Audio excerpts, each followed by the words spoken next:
Well, hi everybody. It's Katherine Gibson here. And first of all, I'd like to just welcome you all to this summer winter school run by the Community Economies Institute. It's a really incredible experience for us to be running such a thing in this time frame and in so many different places. So it's wonderful to have you here. I'm just going to put on my clock so I know I'm not going to speak for too long in this little opening lecture. Okay. Well, I'm going to start a little bit with talking about what was at stake in 1996 when Julie and I wrote The End of Capitalism, because that's where we're starting in the course, but also what's at stake now. But I'll do so by, first of all, sort of stepping back and giving you a very short genealogy of J.K. Gibson Graham, how we got together, how we started working with each other, and then how we started doing work in industrial geography and political economy that led then to the End of Capitalism book in 1996. So let me just quickly start by saying that I did my undergraduate degree and honours degree in geography in the early 70s in Australia. And at that time, geography was going through a kind of a lot of churn about what sort of work was done within geography, whether it was going to be more scientific and using logical positivism and quantification, or whether it was going to be more humanistic, more kind of ethnographic, more phenomenological. And I was very much brought up in this kind of debate in geography and human geography to figure out where we were going to go with these kinds of traditions that were opening up and ways of thinking. And some of you might be familiar if you've studied geography with this ridiculous cartoon that was up at the Clark University Geography Department for many years, which showed that kind of battle that was going on at the time in the late 60s, early 70s between a kind of quantification, a quantifying sort of social science and a more humanities oriented social science. And geography was here represented in a very sexist way as this woman being kind of taken off by the male quantifiers. And certainly that was a kind of interesting challenge for people trying to think of becoming researchers at that time. I ended up doing a research project based on a community in the inner city of Glebe, right next to the University of Sydney, as you can see. And it was a part of town that was an old working class community that was about to be threatened by a large expressway and redevelopment. It was full of this 19th century Victorian era housing. And I started to question who was the community of Glebe. At this point, the Labor Party came to power federally and they decided to save this area and stop the expressway going through.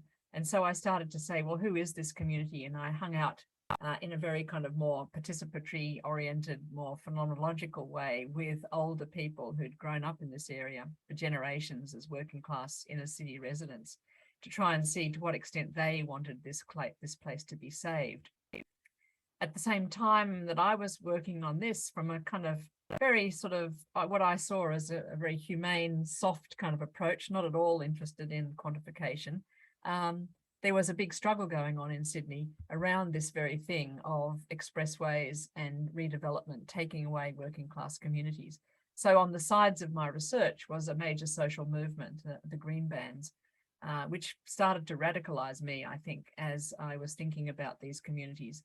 And it wasn't long before, as I worked at the university after finishing my degree, that I was introduced to the work of David Harvey coming out in the early 70s. And this seemed to put a lot of things together for me that were happening in the city. And of course, introduced me to the idea that a Marxian approach to urban development was going to give us much more insight than the old kind of more humanistic approach, or even the kind of quantifying social science approach that demographers and other behaviorists and so on had been using. So I ended up going to Clark University, all ready to I was still half interested in Anne Buttermer's kind of phenomenological work, but mainly interested in reading Marx and understanding the world from the perspective of a Marxian theory that seemed to be able to tell us, why things were happening in a certain way. So at Clark, I met Julie Graham, who had come from a very different kind of trajectory. She was 9 years older than me and had gone to Smith College, this very green-looking college in Northampton in the Connecticut Valley, to study English. And they had come in touch with the new criticism, which was a very kind of abstracted form of English literature criticism. But of course had become then involved in the second wave feminism and later on the environmental movement as she stayed and settled into this area in Connecticut Valley. So Smith College was a very elite women's college where these kinds of people had studied. And Julie came out with a very fine literary background. She worked as an editor for many years, but got more and more involved in activism through feminism and increasingly through the environmental movement. And so she decided to go to graduate school in geography, where you didn't need to have an undergraduate degree to join a geography department graduate school. And she sort of commuted from Shutesbury, which some of you may well visit soon, in the eastern part of the Connecticut Valley over to Clark University, a journey of 50 miles. And I came sort of to 23,000 miles to start graduate school at Clark University here, looking very spruce now, as it didn't in the days when I started in 1977. Now they have a statue of Freud, who did speak at Clark, one of the only universities that he did speak at in the US. And that's the geography department there on the right-hand side of this slide. So it was at that point that we became much more interested in studying Marxism, and Antipode, the radical journal of geography, was being put out from that particular university. So it was a place where you got very involved in a radical praxis of putting out a radical journal. And in our second semester, Julie and I were taking a course on regional underdevelopment with Dick Peat, and we decided to do a study of Fitchburg, which is shown here on the right-hand side, which was an old deindustrializing town in Massachusetts. So all of that New England area in this New England part of the US had suffered deindustrialization over the last, from the 60s through the 70s, as manufacturers moved down to the south or moved overseas or moved out west. So in our case, we started to talk to a lot of paper manufacturers about why they had moved. And we started to theorize this kind of change that was taking place in capitalist industries as they became more footloose and were moving to other parts of the world to find cheaper labor and non-unionized labor and so on. So joining a group of other people at Clark, we kind of got involved in industrial geography, looking at manufacturing, looking at the location of jobs, where they were going, why they were going to other places. And we started to theorize, so there's a picture of Julie and I in 1981, which was just as I finished my PhD and just before Julie did hers. So we met together and started working together really by about the second semester of our graduate school experience, which was, a really exciting time for the two of us to bring her literary background, my geographic background together to start thinking about this new work we were reading around regional restructuring and bringing a kind of Marxian perspective to it. So I think the dominant theories of the time were ones that were very influenced by a kind of stages of capitalist growth kind of vision of these different forms of capitalism that had evolved through different waves of accumulation and strategies for technological strategies and also labor strategies. And we were there really witnessing the end of monopoly capital and the beginning of what we call the internationalization of capital, the global capital. And a lot of these industries that we were talking to were becoming more international in scope, starting to relocate overseas or in other parts of the US or in Latin America.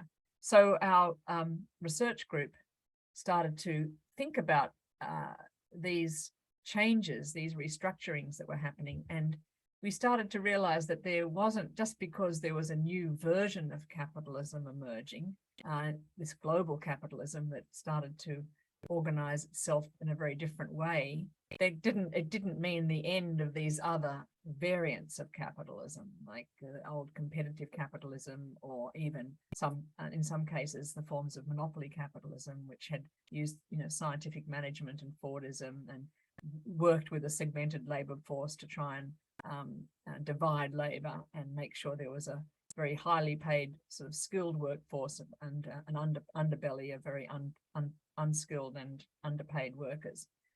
So I guess this led to a theorization of what we call variants of capitalism, or we even called them submodes of production. And we tried to look at the ways in which capitalism was kind of fracturing, but there were different forms that were coexisting with each other. And each form, whether it was competitive, monopoly, or global, had certain ways of organizing exploitation, certain ways of organizing competition. And we started to map this out with a group of others, sociologists and economists and geographers, in a sort of research group. And as we became more interested in this and became more involved with Don Shakow, who was an econometrician who'd been trained as a Marxist economist, we got more and more involved in not only looking at the kind of qualitative data that showed the changes that were happening in industries like, for instance, the office computing industry stayed and was already a kind of global industry and stayed that way. But printing and publishing, for instance, was becoming globalized, or the apparel industry was obviously moving towards Asia and was globalizing, whereas other competitive firms, some of them stayed as small competitive small businesses, and others were taking a transition to a different form. So this analysis here, which was part of a paper we published in the Annals coming out of our research, looked at sectoral changes that were happening in these manufacturing sectors. But alongside this, we also took our Marxian economics to heart and started to calculate the falling rate of profit for each of these sectors in value terms. And what that meant was learning to work with input-output tables, learning to do calculations using price data that you then transformed into value data to try and look at what was happening to kind of rates of exploitation in these industries. So we embarked, Julie and I, on a whole kind of re-education as actually quantitative Marxists. So having kind of rejected more quantitative geography, we ended up finding ourselves learning matrix algebra and doing all these incredible kind of machinations to try and show how falling rates of profit were leading to structural changes in the nature of industry. And I guess the reason we were doing that was because we felt that we were believing Marx's adage that you understand the world in order to change it. So what we saw as a more superior kind of form of understanding, we felt would lead towards a better understanding of how to transform this system and make it more equitable. But as we kept going with this kind of work through the 80s, we found that no strategies were emerging from this study. We were showing which industries were going where and why and what was happening with exploitation. But in the end, we weren't able to really inform unions or organized labor or other organizations as to what to do about this. And in fact, when I came back to Australia after finishing my PhD and got involved with the union movement around internationalization of capital, I noticed that the union movement were embracing internationalization and saying, well, we just need to have our bit of it. So if there's going to be a global car and the Australian car industry is going to be changed, we need our bit of it. And so the union movement were really pushing for a kind of strategy to be part of this reorganized global scale car industry. And Laurie Carmichael, who was a communist and one of the most sort of radical union movement spokespersons, was voicing this perspective. And I remember saying to Julie, well, gee, if that's all we can come up with, just to get a bit of the global car, and then what are we really doing here? How is our analysis really helping reshape a different kind of politics? I mean, interestingly, the car industry finally closed only a few years ago in Australia. So there was a way in which this interception in the late 70s with getting the global car gave workers another kind of generation of work in terms of years, and then now it's finally closed. But this led to a lot of rethinking about what is it that we were theorizing and where was it leading to. And it was this that kind of started us rethinking this approach that we were taking, or doubting that this kind of approach was going to lead to what we were interested in, which was a kind of more just world, less exploitative industrial relations. And at that point, we weren't as interested in the environmental issues, although they were always on the side. So partly through involvement then with other ways of thinking, which we're going to read about in the course and talk about in the next few days, the kind of anti-essentialist thinking that was coming out of other groups of Marxists, and then the kind of anti-essentialist thinking that was coming out of feminism, and particularly post-structuralist feminism, Julie and I started to rethink our approach and wrote this paper in 1993 called Waiting for the Revolution, or How to Smash Capitalism While Working at Home in Your Spare Time. And here we really took to heart that kind of feminist analysis, which was saying, well, you're leaving out half the world when you're talking about revolution for the industrial working class. There's a lot of other things going on here that we could be working on and perhaps having more of an effect than just sort of trying to get our bit of the capitalist pie back to the labor movement. So this is the thinking that then led to us writing The End of Capitalism as We Knew It.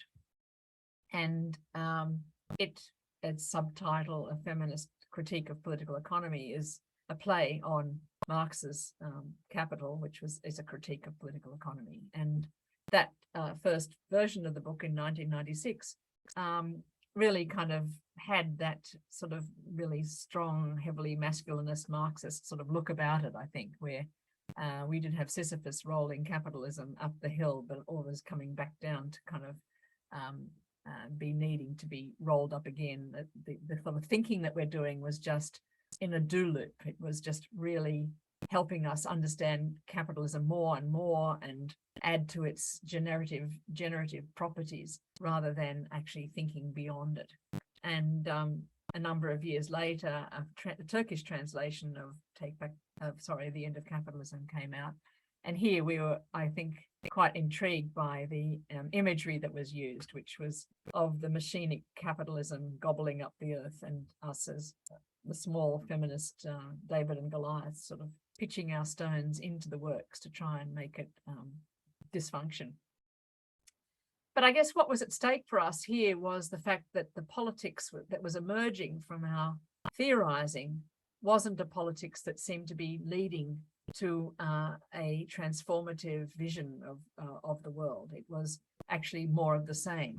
And the critique that we had learnt to make of the world through the lens of Marxism was really, was sort of arid. It was leading to a dead end, even though it gave us a sense of mastery, and it gave many people a sense of mastery, that they could kind of pierce the veils of ignorance and see what was going on underneath the veils of, and that the kind of wheels of accumulation were kind of really running the world. And so, to think back to my study of older people in Glebe, I really didn't need to talk to them from this perspective. I just could have looked at the rent papers and shown that there was disinvestment going in this area, and they would be moving out. And I didn't need, it seemed embarrassing for me at that time that I even had gone to talk to people, because I could have learnt it all just by reading Marx and understanding, even reading Engels and understanding the city from his point of view.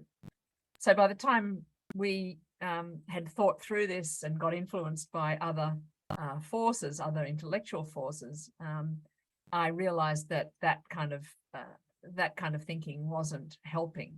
And in fact, talking to people is important, but it took a while to come back to that for me. So we started to challenge how capitalism was being represented, and why it was that one of the effects of this kind of high theory was to actually disempower communities, and help not let them see what they could be doing, but always seeing what they couldn't be doing because of the power of capital, because of the dynamics of profit making and accumulation, and because capitalism seemed to be expanding its spaces of agency whilst ordinary people's spaces of agency seem to be declining. And I think this learning cartoon really kind of encapsulates that feeling, that the economy, in this case capitalism, says close the hospital. The economy says build a freeway through the schoolyard. The economy says cut down the forest. The economy says you're all afraid of me, you are broken people, you do what I require, nothing is above me, no person can stand up to me, you are my slaves, you all run for me. The economy says build a racetrack in the park. And then the economy says, so get stuffed, you and your values and your feelings get stuffed. So that was kind of the very, very negative and disempowering kind of perspective that we felt a lot of Marxists were generating, and we didn't want to be part of continuing that kind of movement. So we started with the End of Capitalism, trying to reimagine a different kind of economy, and critique the way that representations were affecting our thinking and affecting our politics. And at that time, we were very much involved in the questions around manufacturing and around globalization and around human subjects, really, as actors, as agents of class and so on. And I think what's happened in the intervening decades is our thinking has changed and been influenced again by other forces, some of which were obviously around at that time, but we were kind of blinkered by our interest in value produced by humans, surplus value, and its way in which it was being accumulated and exploited, extracted, and so on. So if we think forward to the more recent period, our work has had to really think about the ways in which that separation of economy and society and environment has been so detrimental to social thinking and to politics. So the feminist work that's gone on in environmental humanities, the work of people like Val Plumwood writing The Mastery of Nature, has been very influential on us trying to realize that what's at stake is not just the exploitation of labor, but obviously the absolute degradation of the environment. And I think the whole coming together of analyses through the analysis of climate change and tracking back the climate change and climate transformations to not just, to the effects of industrialization on the environment has been very instructive for us to think through that what's at stake is not just human exploitation, but exploitation of environments. And what does that mean then for our work? How do we start to think about more than human systems and agents that might be more than human? So this is something that I think in our course we'll start to think about as we get through some of the material that we're going to be covering in the course. And this is just a slide I made a while ago, talking to a group of people who are doing feminist political ecology studies. And the kind of studies that they're doing are around these kind of questions around, extractivism, dispossession of land, population debates, illegal waste dumping, and so on. And they all are connected into these issues around the huge acceleration of population and economic growth, but also the acceleration of degradation that's happened since the 1950s, but starting back before or as capitalism or capitalist enterprise began. So I think what's at stake today for us in terms of thinking about the end of capitalism is a much greater engagement with environmental questions, and also questions of the subject and who is the subject of change. And of course, we've also been influenced then by thinking in social theory around materiality, around the science and technology approach to society, and also the kind of changes that have occurred around identity, sexuality, intersectionality, and so on, that's come through more feminist and queer theory, which has played a role very much in our thinking in the past, in terms of using the kind of inspirations that have occurred in feminist thinking and queer theory thinking to bring it back into doing our work with economy in new ways. So you'll also come across that reading in the course, looking at how we've kind of tried to think outside of political economy and bring in kind of anti-essentialist and queer thinking that helps us to kind of redo and shake up our understandings in order to try and shake up our understandings of economy. And I guess one of the issues that for us has been, why is it that we still see the economy as this ultimate container, this kind of bottom line that doesn't get rethought, but while other things do? Well, you know, questions of class or questions of race or ethnicity or gender get rethought in all sorts of ways, but this sort of underpinning analysis of economy stays locked in this kind of capitalist narrative. So today, I think there's a lot of challenges for us. Obviously, COVID and the whole Black Lives Matter, the Indigenous movement are forcing us to rethink and think with them in new ways, and acknowledge the kind of both the interactions that and contributions our kind of thinking can make to other struggles, but also learn from the struggles that other people are making and are thinking through alongside us. But I think the most important theme in our work has been an attempt to try and use an anti-essentialist approach to open up politics and open up thinking, and also start to really take seriously the way in which we as researchers are involved in politics all the time, in terms of the way in which we produce knowledge, the representations we produce, and what effects they have. So I guess this course is really going to be asking you to think along with us in terms of what kind of knowledge are you producing, what kind of knowledge do you want to produce, and what kind of interventions are you hoping to make, and how do thinking strategies help you make those interventions? How important is it to question the ways in which we represent and think about connections? The kind of ways in which we conceptualize ontologies and epistemologies are really important for a politics of action.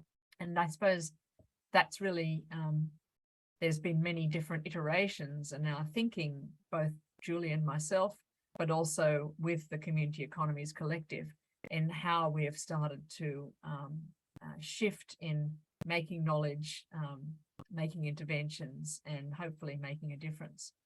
So I hope that gives you some little insight into some of the personal politics, the personal story, and some of the questions that have exercised us and challenged us over the last 40 years now. And I really look forward to hearing what you're working on, and also hearing how and working together to think together for a next sort of generation of work in this vein. So thanks very much, and I look forward to, of course, meeting many of you face to face, and some of you also online. Thanks.